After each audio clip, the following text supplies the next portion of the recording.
Finding the right new vehicle, if that's what you're in the market for, is the first lever in getting a great deal when you're buying a new car. And that's what we're going to cover today. So 30 years in the car business, probably over 50,000 cars. A lot of people, I've talked to a lot of people that bought new cars, and something in common with most people is how they select the next car they're going to purchase. It's typically from a previous experience. I had one before, so I like it. I want to do another one just like that.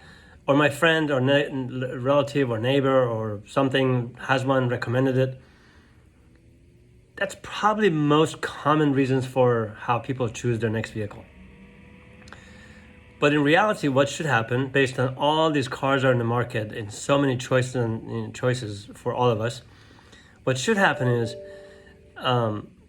you need to identify your needs. Like, I have a family, I'm single, I have or this is how far I drive, this is what I do with the car, this is what you should be doing. I go camping, I don't do camping, I need a 2-door, I want a 4-door, I want this many seats. Stay focused on what you want the car to do for you. Then you need to spend the time to figure out what are all the vehicles in the market that claim to do what it is that you want the car to do for you. Whether it's the performance of it, whether it's the space of it, whether it's towing capacity, whatever your needs are. You need to identify every vehicle out there that does what you want to. Because, almost all the cars in the market right now are good vehicles. It's not the old days where you could, there are certain models to stay away from. Once you've identified this list of cars, then you need to narrow it down by the value and the availability. So we've got to figure out which ones are more available than the others, which ones offer a better value in terms of pricing. And if you're leasing it, which one actually offers a better lease.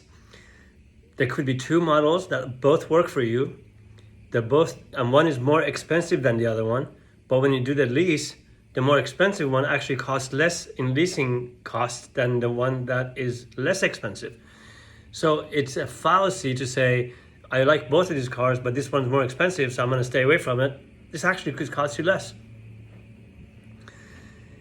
Where are you going to buy it from? Is the vehicle that you want has serviceable dealers nearby you? Is their service department reputable? Look, you're going to buy a car today, and then eventually buying is over. Now you have to live with that car. You have to service that car. And although everybody's focused on price today, once today is over, how's your experience going to look like living with this car, being part of your life for so many years? So all these factors need to take in place when you search for your next new vehicle. Just because you had one before and you liked it, it doesn't mean it's necessarily the best vehicle for you moving forward. Just because your neighbor or friend has one that they really like, it doesn't mean their lifestyle exactly is the same as yours. And it doesn't mean, we don't know how many vehicles they researched before they landed on the car that they did drive. So in a nutshell, this is what you should do before you choose your next vehicle. And even if you're focused just on money, just price, what you spend on a car today, well, we all know what that is. It's very easily quantifiable. I spent $36,535 buying my car. But what you're going to spend in time, which is worth money, and maintenance expenses, and resale value down the road, all this stuff is also money, right? But it's really difficult to quantify if you don't have the experience to do that, if you haven't done it before. So that's all really important. Either do the work because it's the second biggest purchase you got to make in your life, or let somebody do it for you who does this all the time, like our service on myHopscotch.com, or if there's anybody else in this country that does what we do. But don't just overlook it because it's complicated or it's time consuming. Let somebody do it, okay? Hope this helps. Have a great day.